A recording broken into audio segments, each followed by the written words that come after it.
Millet Marvels, changing the way world eats by Tenali Double Horse.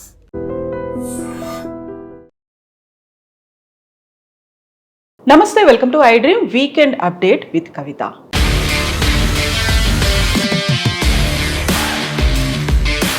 అమెరికాలో ఏం జరుగుతోంది? నిజంగా భారతదేశానికి సంబంధించి శాంక్షన్లపై ఎందుకంత చర్చ జరుగుతోంది?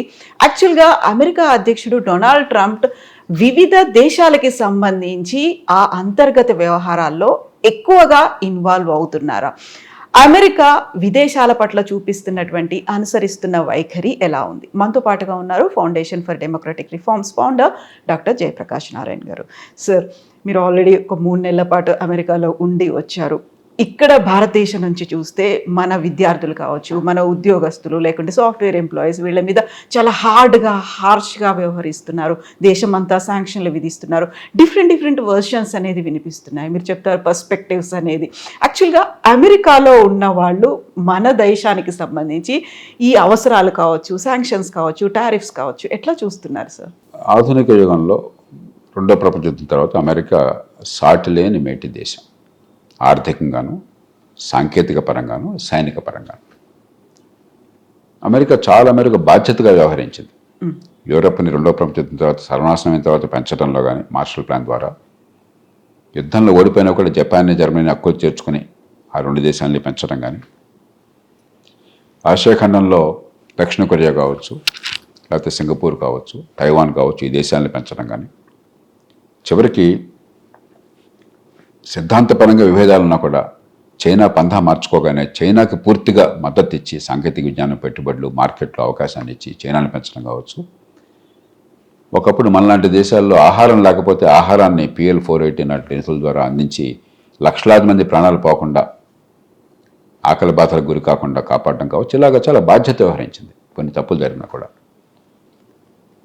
ప్రపంచ వాణిజ్య సంస్థని పెంచింది అమెరికా. అంతర్జాతీయ వాణిజ్యం ఉండాలి, వస్తువులు, సేవలు అందరికీ ఏది బాగా మన్నిక ఉంటే, ఏది తక్కువ ఖరీదు అందరికీ అంతే ఏర్పాటు ఉంటే ప్రపంచం అంతా బాగుపడుతుంది. మనం గిరిగీసుకుని గోడలు కట్టుంటే అందరూ నష్టపోతామని చెప్పని గట్టిగా వాదించింది అమెరికా. చెప్పింది అమెరికా. మనలాంటి దేశాలని మీరు ప్రపంచ వాణిజ్యంలో భాగస్వాములు కానీ ప్రోత్సహించింది అమెరికా. వాళ్ళు అలాంటి అమెరికా వచ్చి మా దేశాన్ని గోడలు కట్టేస్తాం, మీ దేశం నుంచి మాకు ఎగుమతులు రావడానికి వెళ్ళలేదు, ఇష్టం వచ్చినట్టుగా మీ మీద ఆంక్షలు విధించేస్తాం, లేకపోతే టారిఫ్లు పెట్టేస్తాం, మీ ఎగుమతులు ఇక్కడ అందకుండా చేస్తాం అని చెప్పిన ధోరణి ఒక రకంగా ఒక బలమైనటువంటి గోండా ఆయుధాలు పట్టుకుని బలహీనులందరినీ కూడా బాధిపరుస్తాను నడపడని చెప్పినట్టుగా ఉన్నది. దానికి సులువైన పరిష్కారం స్వల్పకాలంలో లేదు. ఎందుకంటే అమెరికా ప్రపంచ మార్కెట్లో దాదాపు 20% అమెరికాది, 25% అమెరికాది. కాబట్టి మీరు ఏ వస్తువు అమ్ముకోవాలన్నా అమెరికాలో అమ్ముకోవడం లేకపోతే ప్రస్తుతానికి చాలా ఇబ్బంది అవుతుంది. ఎల్లకాలమైనా ఉండదు, కాలక్రమేణా పోతుంది, తగ్గిపోతుంది. అంటే అమెరికాయే చేస్తున్న చర్యలా కొనసాగినట్టయితే ఇతర దేశాలు పెరుగుతున్నాయి, ఎల్లకాలం ఒక్కళ్ళే ఉండరు. మరి అమెరికా కనుక ప్రపంచంతో సామరస్యంగా మెలిగి అందరితో సమానంగా ఉండి అందరికి అవకాశాలు ఇవ్వకపోయినట్టయితే మిగతా ప్రపంచం మన దాంతో చూసుకుంటుంది. కానీ ప్రస్తుతానికి ఖచ్చితంగా ఇది సంకటం, దానిలో అనుమానం లేదు. అంచేత మనం మన ప్రయోజనాలను కాపాడుకోవటం, దానిలో రాద్ధాంతం చేయకుండా మన మూల ప్రయోజనాలు, మన కోర్ ఇంట్రెస్ట్ అంటున్నాం, స్ట్రాటజిక్ ఇంట్రెస్ట్. ఉదాహరణకి వ్యవసాయంలో వంట నూనె ఉన్నది. వంట నూనె యథేచ్ఛగా మీరు అమెరికాది కోరట్లేదు, కానీ యథేచ్ఛగా దిగుమతులు ప్రోత్సహించండి, తక్కువ ఖరీదుకి దిగుమతులు వస్తాయి, మీ దేశంలో వంట నూనెకి ఉండదు, నూనె పండించే వాళ్ళతో నాశనం అవుతారు, మీరు శాశ్వతంగా మా దేశం ఆధారపడాలని చెప్పన్నారు అనుకోండి, మన ప్రాణమైన ఎదుర్కోవాలి. నేనే చాలా కాలం పోరాడి వంట నూనె దిగుమతి మీద టారిఫ్లు, దిగుమతి సుంకం పెట్టించింది నా వల్ల వచ్చింది. భారతదేశంలో 2017లో వచ్చింది. అప్పటిదాకా 10 ఏళ్ల పాటు పోరాటం చేశాం, సుంకం లేదు. ఇప్పుడు 30-35% మంది యుక్రెయిన్ వారి వల్ల కొంతకాలం తీసేశారు, చమురు కొరత ఉందని చెప్పి మళ్ళీ పెట్టారు. ఇప్పుడు దాంతో ఏమవుతుంది, భారతదేశంలో చమురు పండించే రైతులకి పంట గిరాకీ తగ్గకుండా వాళ్ళని కాపాడుకోగలుగుతున్నాం. దాని తగ్గట్టు వాళ్ళకి ప్రోత్సాహకరించి క్రమక్రమంగా దేశం ఉత్పత్తి కోసం ప్రయత్నాలు చేస్తున్నాం. ఒక కీలకమైన ఆహార విషయంలో భారతదేశం శాశ్వతంగా దిగుమతి ఆధారపడకుండా మనం ఉత్పత్తి చేయగలుగుతాం. అక్కడ మనం రాజీ పడకూడదు. కొన్ని విషయాల్లో రాజీ పడాలి. మనం మొండి వాదన, పిడి వాదన. ఉదాహరణకి GM seeds, genetically modified seeds, దాని ఉత్పత్తులు రావాలా వద్దా, లేకపోతే అలాంటి టెక్నాలజీ రావాలా వద్దా? ఖచ్చితంగా రావాలి. ప్రతి ఉన్నది ఒకప్పుడు ఈ గొంగళి పురుగు హిలియోతిస్ అంటాం, అమెరికన్ బోల్వామ్ అంటారు. ఆ గొంగళి పురుగు వల్ల పత్తి నాశనమైంది, దేశం అంతా సర్వనాశనం అయిపోయింది.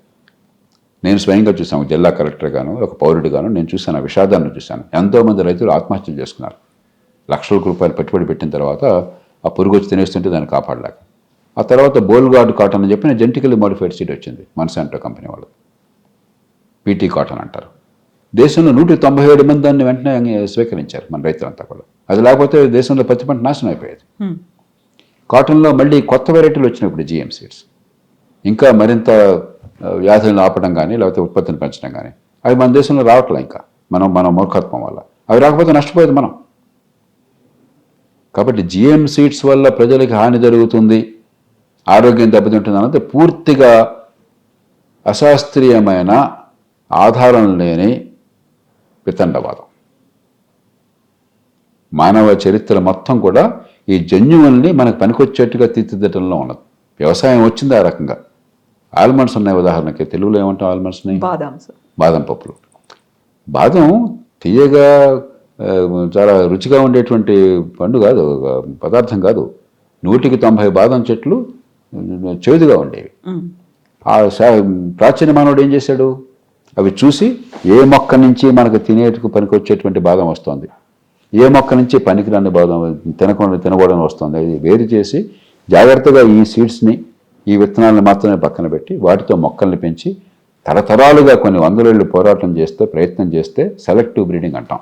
అప్పుడు మనం ఇవాళ తినే బాదం వచ్చింది. వ్యవసాయంలో ఏ వస్తువు వచ్చినా కూడా దేవుడో లేకపోతే ప్రకృతి వరి పండించుకో, గోధుమ పండించుకో అని రాలా. ఆ పంటను కానీ, ఆ పంటలో ఏ మొక్కలు పనిచేస్తాయో ఆ జన్యువులు కానీ మన ప్రాచీన మానవులు వేరు చేశారు. తర్వాత టెక్నాలజీ పెరిగిన తర్వాత మనం హైబ్రిడైజేషన్ మొదలెట్టాం, క్రాసింగ్. దానిలో మళ్ళీ రకరకాలు వచ్చినాయి. ఈ జీఎం టెక్నాలజీ అంటే ఏం లేదు, దాన్ని జీన్స్ అంటే అర్థం, ఏ జీన్ వల్ల మనకు పనికొచ్చే లక్షణాలు చూసి ఆ జీన్ని పెట్టగలుగుతున్నాం. 10,000 సంవత్సరాలుగా మానవ జాతి ఏం చేస్తుందో ఇదే వేగంగా చేయగలుగుతున్నాం అంతే. దాన్ని అడ్డుకోవడం ఏమిటి? మూర్ఖత్వం తప్ప. కాబట్టి ఒడిపోయి వ్యవహరించాలి, మన ప్రయోజనాన్ని కాపాడుకోవాలి. దీనిలో భేషజం కాదు, అహంకారం కాదు, అలాగే బేలతనం కాదు, బలహీనత కాదు, రెండూ ఉండకూడదు. ఒడిపులు ఉండాలి, మన మౌలిక ప్రయోజనాలను కాపాడుకోవాలి, మనం కార్యసాధనకి దిగాలి.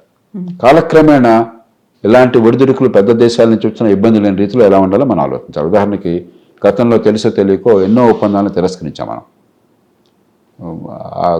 ఆర్సెప్ అని ఉంది, ఆర్సీఈపీ అని ఉంది, రీజనల్ కాంప్రహెన్సివ్ ఎకనామిక్ ప్యాక్ట్ ఏదో ఉంది. దానిలో మన భాగస్వాములు కాదు, మనమే బయటకు వచ్చాం. జపాన్ ఉంది దానిలో, చైనా ఉంది, దక్షిణ కొరియా ఉంది, ఆస్ట్రేలియా ఉంది, సింగపూర్ ఉంది, మరి ఆగ్నేయ ఆసియాలో దేశాలనే ఉన్నాయి. మనం కావాలని బయటకు వచ్చాం, నష్టపోతుంది మనం. అలాగే మరెన్నో ఒప్పందాలు మనం పెద్ద పట్టించుకోవాలి, మనం ఆంక్షలు విధించుకున్నాం. ఇప్పుడు దాని నుంచి బయటపడి మన ఉత్పాదకతను పెంచుకోవాలి, పోటీతత్వాన్ని పెంచుకోవాలి, అదే సమయంలో ప్రపంచ వాణిజ్యంలో భాగస్వాములు కావాలి. దీర్ఘకాలంలో మన ఉత్పత్తిని పెంచుకోవాలి, ఉత్పాదకతను పెంచుకోవాలి, మన పోటీలు తెలపడగలగాలి. దానికి ప్రత్యామ్నాయం లేదు. కాబట్టి స్వల్పకాలిక వ్యూహం, దీర్ఘకాలిక వ్యూహం, ఊడిపోయినటువంటి తీరు. అంతేగాని తాబట్టిన కుందేటికి మూడే కాళ్ళని అమెరికా అంటే అమెరికాకి నష్టం, ప్రపంచానికి నష్టం, మనం అంటే మనకు నష్టం. కాబట్టి మనం ఎక్కడ కొంచెం పట్టుడుపులతో చేయాలి. ఇక్కడే మనం వ్యవసాయం గురించి మిగతా వాటి గురించి మాట్లాడుకున్నప్పుడు మన దగ్గర ఉన్నటువంటి మేధో సంపత్తి అక్కడికి వెళ్ళిపోయింది అనేది గతంలో కూడా ఒక మాట అన్నారు. ఎవరైతే భారతీయులను తీసుకొచ్చుకుంటారో వాళ్ళకి ఎంప్లాయ్మెంట్ ఇస్తారో వాళ్ళకి సంబంధించి టారిఫ్లు, సాంక్షన్లు విధిస్తామనేది. ఆ తర్వాత చైనాలో భారతదేశంలో పెట్టుబడులు పెట్టడంతో పాటుగా విద్యార్థులకు సంబంధించి, ఎంప్లాయ్మెంట్కి సంబంధించి ప్రతి దాంట్లోనూ ట్రంప్ మనకు చెక్ పెట్టే ప్రయత్నం చేస్తున్నారు అని. అంత భయాందోళనకు కూడా ఆస్కారం లేదు. వాణిజ్యంలో ఆంక్షలు ఉన్నాయి తప్ప మనకి సేవలు అందించే భారతీయులు ఇక్కడి నుంచి అక్కడికి వెళ్ళిన వాళ్ళు, భారతీయ సంతతి వాళ్ళు ఆ దేశంలో చాలా మంచి పనులు చేస్తున్నారు, ఒదిగొదుగుంటున్నారు, సమాజంలో మిళితమైపోయినారు. వాళ్ళు వాళ్ళ ఆర్థిక వ్యవస్థకు అవసరం. కాబట్టి మేధో వలస మనం భయపడక్కర్లేదు. మేధో వలసకి మనకు పరిష్కారం ఏంటంటే అపారమైన మేధస్సు వృధా అవుతుంది దేశంలో. కాబట్టి అందరికీ మంచి ప్రమాణాల విద్యా నైపుణ్యం వచ్చే ఏర్పాట్లు చేస్తే 10 మంది పోయినా 90 మంది మనకు మిగులుతారు. అది ఇవ్వకపోవటం మన తప్పు. అలాగే వీళ్ళు వద్దు అనుకుంటే నష్టపోయేది అక్కడ కంపెనీలు, అక్కడ ఆర్థిక వ్యవస్థ. అక్కడ మీరు చెప్పినంత ఆందోళనకరంగా పరిస్థితి ఏం లేదు. వలసల విషయంలో చట్టబద్ధంగా వెళుతున్నంత వరకు నైపుణ్యంతో వెళుతున్నంత వరకు, అక్కడ చట్టాన్ని పాటిస్తున్నంత వరకు వలసల విషయంలో ఇబ్బందులు లేవు, మామూలుగా వచ్చే తప్ప. కానీ వాణిజ్య విషయంలో ఖచ్చితంగా చాలా తీవ్రమైన ఆంక్షలు, చాలా దురుసుగాను తీరుతెన్ను లేకుండా ఆర్బిటరీ అంటాం, ఏదో లేడికి లేచిందే పరుగులాగా ఆ పొరలో పుట్టిన బుద్ధి ఏది పుడితే ఆ క్షణంలో అది, రేపు పొద్దున మళ్ళీ మనసు మారిపోతుంది, పూర్తిగా ఇంకో వస్తారు. కాబట్టి దీని నుంచి ఒడుపుగా మనం తీసుకోవాలి. ఉదాహరణకి 25% ఏమో టారిఫ్లు అన్నారు, ఒప్పందం ఏదైనా కుదిరితే దాన్ని వచ్చేదాకా. ఇంకో 25% రష్యా ఆయిల్ కొంటున్నాం కాబట్టి అన్నారు. మరి రష్యా ఆయిల్ కొనకపోతే భారత్ కానీ చైనా కానీ నష్టపోయేది ప్రపంచం. ఎందుకంటే ఆయిల్ చాలా కీలకమైనటువంటి వస్తువు. రష్యా మొత్తం 11 మిలియన్ బ్యారెల్స్, 12 మిలియన్ బ్యారెల్స్ ఉత్పత్తి చేస్తుంది. ప్రపంచం మొత్తంలో 100 మిలియన్ బ్యారెల్స్ రోజుకు ఉత్పత్తి అవుతుంటే దానిలో 12% రష్యా నుంచి ఉత్పత్తి అవుతుంది. 12% అంత కీలకమైన ఉత్పత్తి కనుక మార్కెట్లో లేకపోతే ఆయిల్ ధర పెరిగిపోతే ప్రపంచం అంతా నష్టపోతుంది. ఆ ఉద్దేశంతో అమెరికా మనని కొనమని ప్రోత్సహించింది గతంలో. ఇదే అమెరికా మీరు కొనండి లేకపోతే ప్రపంచంలో ఆయిల్ ధరలు పెరిగిపోతాయని వాళ్ళు ప్రోత్సహించారు. ఇప్పుడు ఆంక్షలు ఉన్నాయని చెప్పిన కీలకమైన వస్తువుల మీద కనుక మనం కొనడం ఆపేస్తే నష్టపోయేది మొహం మీద కోపంతో ముక్కును మనం కోసుకుంటున్నాం. ఇది వాళ్ళకి అర్థమయ్యేట్టు చెప్పాలి. అయినా తప్పనిసరిగా ప్రస్తుతం మీరు ఆపాలి అని చెప్పంటే ఆపేద్దాం, మన కంపెనీ పోయింది ఇక్కడ కాబట్టి అక్కడ కొనుక్కుంటాం. ఆయిల్ రష్యా దగ్గర కొనుక్కోకర్లేదు. ధర పెరిగితే అందరికీ పెరుగుతుంది, మనకేం కర్మ. భారతదేశంలో ఒక్కడిగా అమెరికాకి పెరుగుతుంది, రష్యా మరి చైనాకి పెరుగుతుంది, ఇతర దేశాలకు పెరుగుతుంది. కాబట్టి మనం ఒడిపి వ్యవహరించాలి, అది వేరు చేయాలి. ఇక వాణిజ్య విషయంలో మిగతా ఒప్పందాలు ఇందాక నేను చెప్పినట్టుగా అక్కడ ఇచ్చిపుచ్చుకునే ధోరణితో మనం ఒక ఒప్పందం కావాలి. కాబట్టి మనకు ముందు మన బలాన్ని పెంచుకోవడం కోసం ఒడుపుగా వ్యవహరించాలి, చాలా లౌక్యంగా వ్యవహరించాలి. ఆత్మగౌరవం దెబ్బతినకూడదు, బేలగా బలహీనంగా ఉండకూడదు, అదే సమయంలో దురుస్థానంతో మూర్ఖత్వంతో ఉండకూడదు. సార్, ఇప్పుడు యునైటెడ్ నేషన్స్ చేయాల్సినటువంటి పనిని ఏమైనా అమెరికా అధ్యక్షుడు డొనాల్డ్ ట్రంప్ చేస్తున్నారు? గతంలో రష్యా ఉక్రెయిన్కి సంబంధించి ఉక్రెయిన్ అధ్యక్షుడితో మాట్లాడారు, అక్కడ ఏం జరగలేదు. వెరీ రీసెంట్గా రష్యా పుతిన్తో కూడా మాట్లాడారు, అక్కడ కూడా ఏం జరగలేదు. వితిన్ అవర్స్లోనే మళ్ళీ భీకరమైనటువంటి యుద్ధం కొనసాగుతున్నటువంటి పరిస్థితి. విదేశాలకు సంబంధించి అంతర్గత వ్యవహారాలు లేకుంటే సరిహద్దు సమస్యలు వీటన్నిటి మీద కూడా ఎందుకని ట్రంప్ తన ముద్ర వేయాలని చూస్తున్నారు సార్? బహుశా ఆ విమర్శ సహేతుకం కాదు. ఐక్యరాజ్య సమితి కేవలం ఊరికి అక్కడ మాట్లాడే ప్లాట్ఫామ్ తప్ప ఐక్యరాజ్య సమితి వల్ల శాంతి వచ్చే పరిస్థితి లేదు. అది చాలా కూరలు పీకినటువంటి పాము, అక్కడ ఏం లేదు. 10 మంది కూర్చుని అక్కడ మాట్లాడుకోవడం తప్ప వేదిక తప్ప. ఎందుకంటే జాతి రాజ్యాల యుగం ఇది. ఒక ప్రభుత్వ సార్వభౌమత్వాన్ని ఐక్యరాజ్య సమితి శాసించలేదు. ఒక దేశం తలుచుకుంటే అందులో బలమైన దేశాలు ఐక్యరాజ్య సమితిలో శాశ్వత సభ్యత్వం, సెక్యూరిటీ కౌన్సిల్, భద్రతా మండలిలో ఉన్న దేశాలు 1. 2, దాన్ని పక్కన పెట్టినా కూడా ఆర్థికంగా, దౌత్యపరంగా, సైనిక పరంగా, శాస్త్రీయంగా నిజమైన బలం ఉన్న దేశాలు. మీకు ఇష్టం ఉన్న లేకపోయినా అన్ని దేశాలు సమానమైన కాగితం మీద అంటాం, కానీ అమెరికాను ఒక చిన్న దేశం సమానం ఎట్లా అవుతుంది? అవ్వదు. భారతదేశము మనకు ఎక్కడో దుర్వినియోగిస్తే కూడా కనిపించే దేశం సమానం ఎట్లా అవుతాయి? అవో. జాతిరాజ్యాల యుగంలో బలమైన దేశాల ప్రభావం ఉంటుంది. దానిలో భాగంగా అగ్రరాజ్యాలు ప్రపంచంలో కొన్ని సందర్భాల్లో శాంతి కోసం, సైద్య కోసం ప్రయత్నం చేస్తున్నది, తప్పేం కాదు. చేస్తున్న తీరు అభ్యంతరకరం.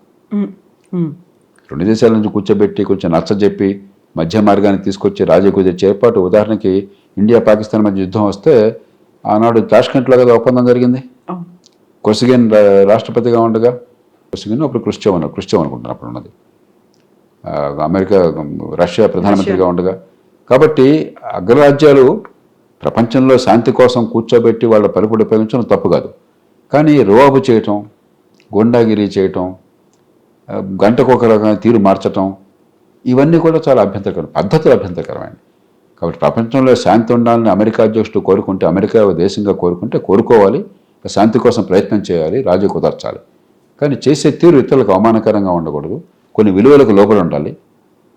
మరి ప్రపంచంలో స్వేచ్ఛని, సౌభ్రాతృత్వాన్ని, మానవ విలువల్ని పెంచేదిగా ఉండాలి. Yes sir, thank you so much sir. Thank you sir.